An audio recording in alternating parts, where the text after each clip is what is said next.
من جديد يسعد لي صباحكم مستمعينا عبر الموجة 103.5 وطبعا متابعينا على صفحتنا على الفيسبوك بويار عربي. وصلنا لفقرتنا الحوارية لهاليوم واللي رح يكون فيها ضيفنا اليوم الدكتور ماجد محمد، أخصائي نفسي، للحديث عن التوحد. يسعد لي صباحك دكتور. صباح الخير، يا هلا هلا وسهلا. عم تسمع صوتي دكتور؟ هيك واضح؟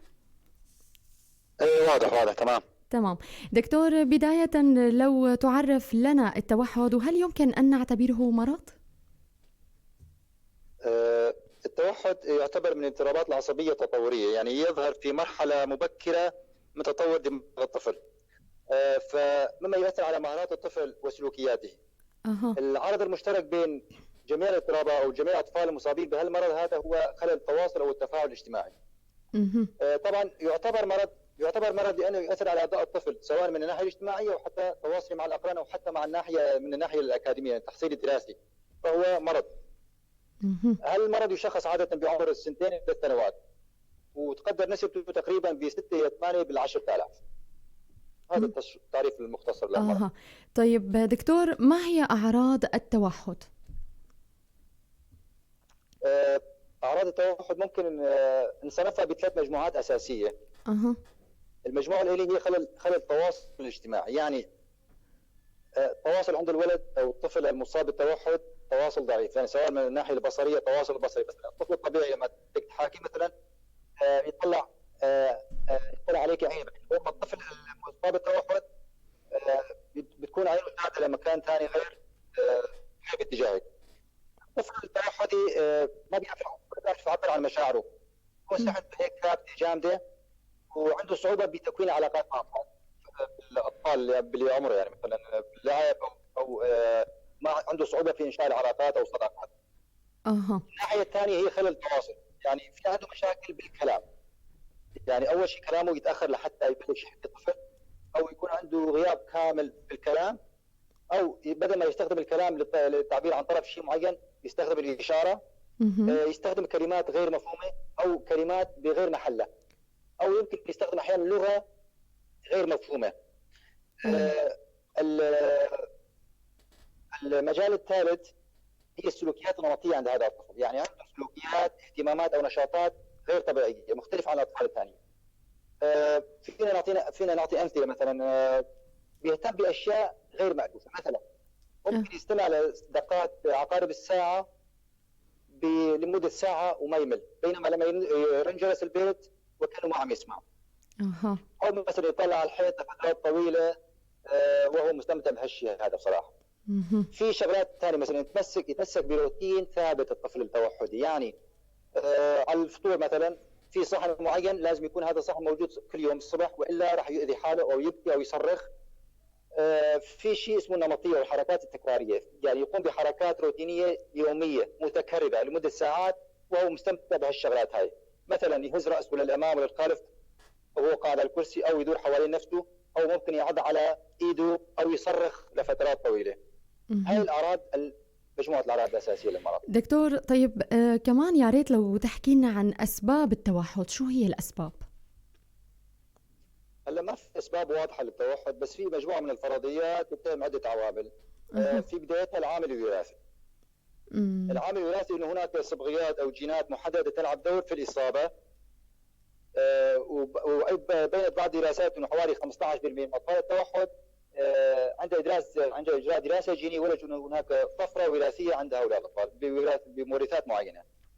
العامل الثاني المتهم بالاصابه بالمرض هو العوامل البيئيه اثناء الحمل والولاده وحتى بعد الولاده، يعني اثناء الحمل مثلا اصابه الام بامراض فيروسيه معينه، او اصابتها بمرض مزمن كالسكري او الضغط او اي شيء ثاني، بالاضافه الى اذيه الحبل السري اثناء الولاده، او تعرض الطفل المباشر لاذيه او الرد على الدماغ اثناء الولاده، هاي كمان تعتبر اسباب. وفي عالم تتهم اللقاحات التي تعطى للطفل بالمراحل المبكره انه هي ممكن تلعب دور في الاصابه بالتوحد، طبعا هي كلها تعتبر ضمن الفرضيات. دكتور اما في تفضل.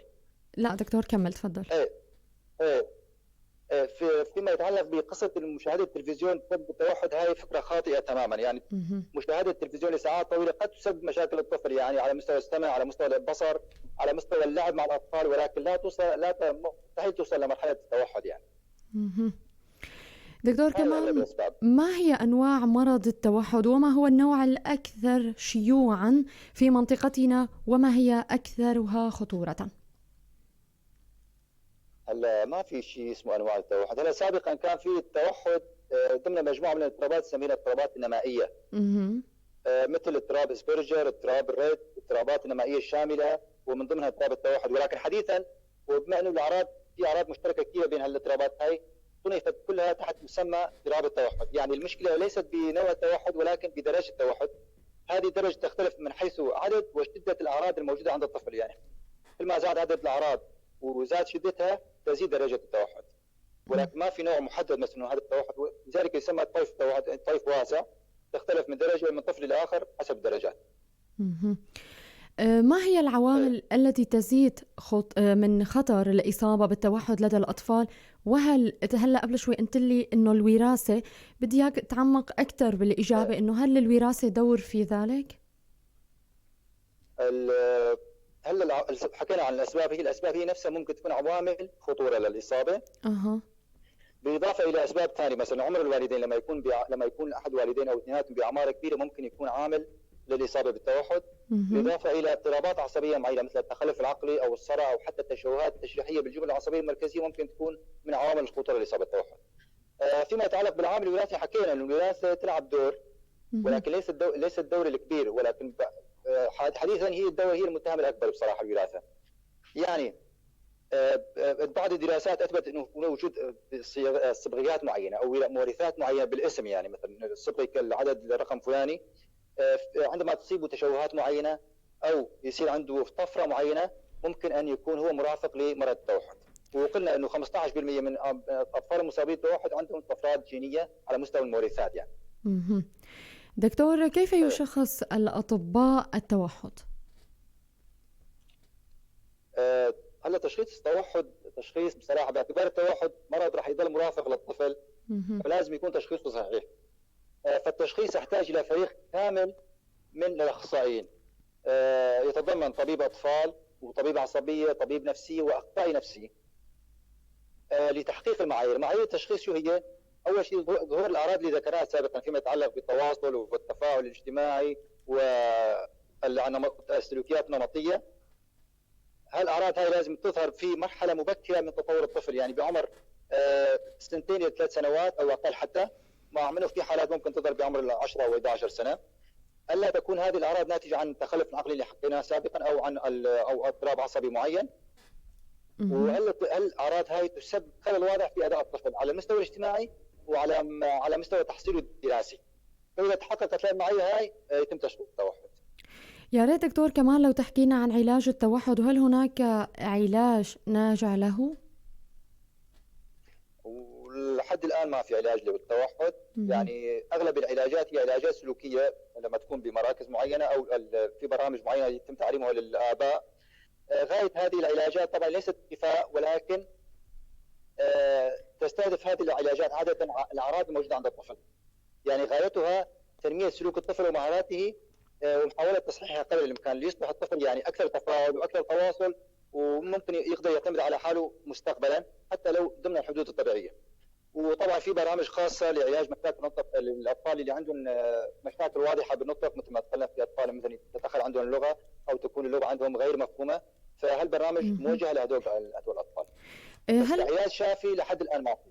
هل هناك دور للتغذية في علاج مرضى التوحد، وهل هناك حمية خاصة لهم دكتور؟ والله لحد الآن ما في أي دراسات تثبت أن هناك أغذية معينة أو حمية معينة ممكن تفيد بعلاج التوحد. لحد الآن ما في.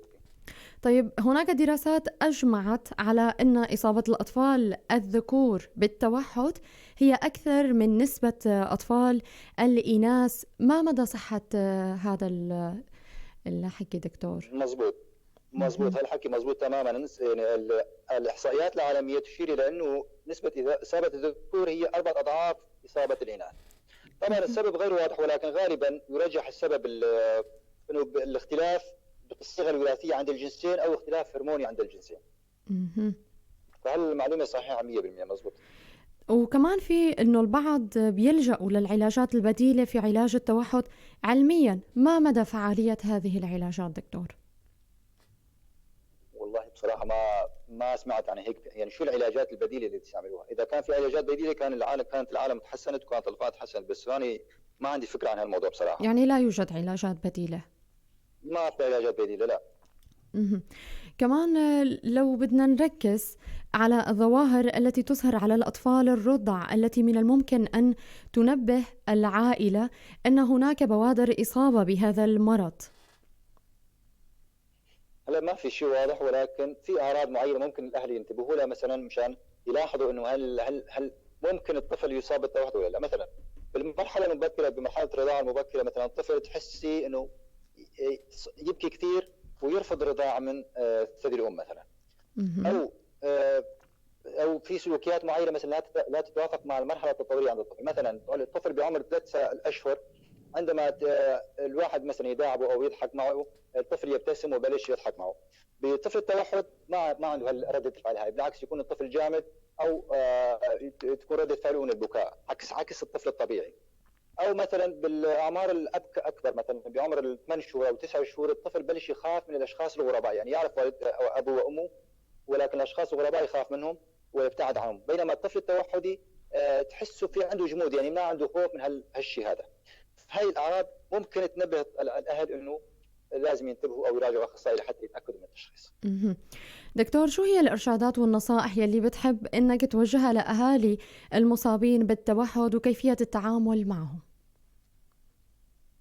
هلا اهم نقطه انه الاهل لا يترددوا بمراجعه الاخصائي اذا لاحظوا على طفلهم اي سلوك غير طبيعي او ما يتناسب مع مستواه العمري، لأن التشخيص المبكر لحاله وتدخل العلاجي السريع أو المبكر مثلا، حكينا عن العلاجات السلوكية، ممكن تساعد الطفل أنه يعيش حياة نوعا ما طبيعية وما يوصل لمرحلة الإعاقة التي يمكن أن يسببها التوحد.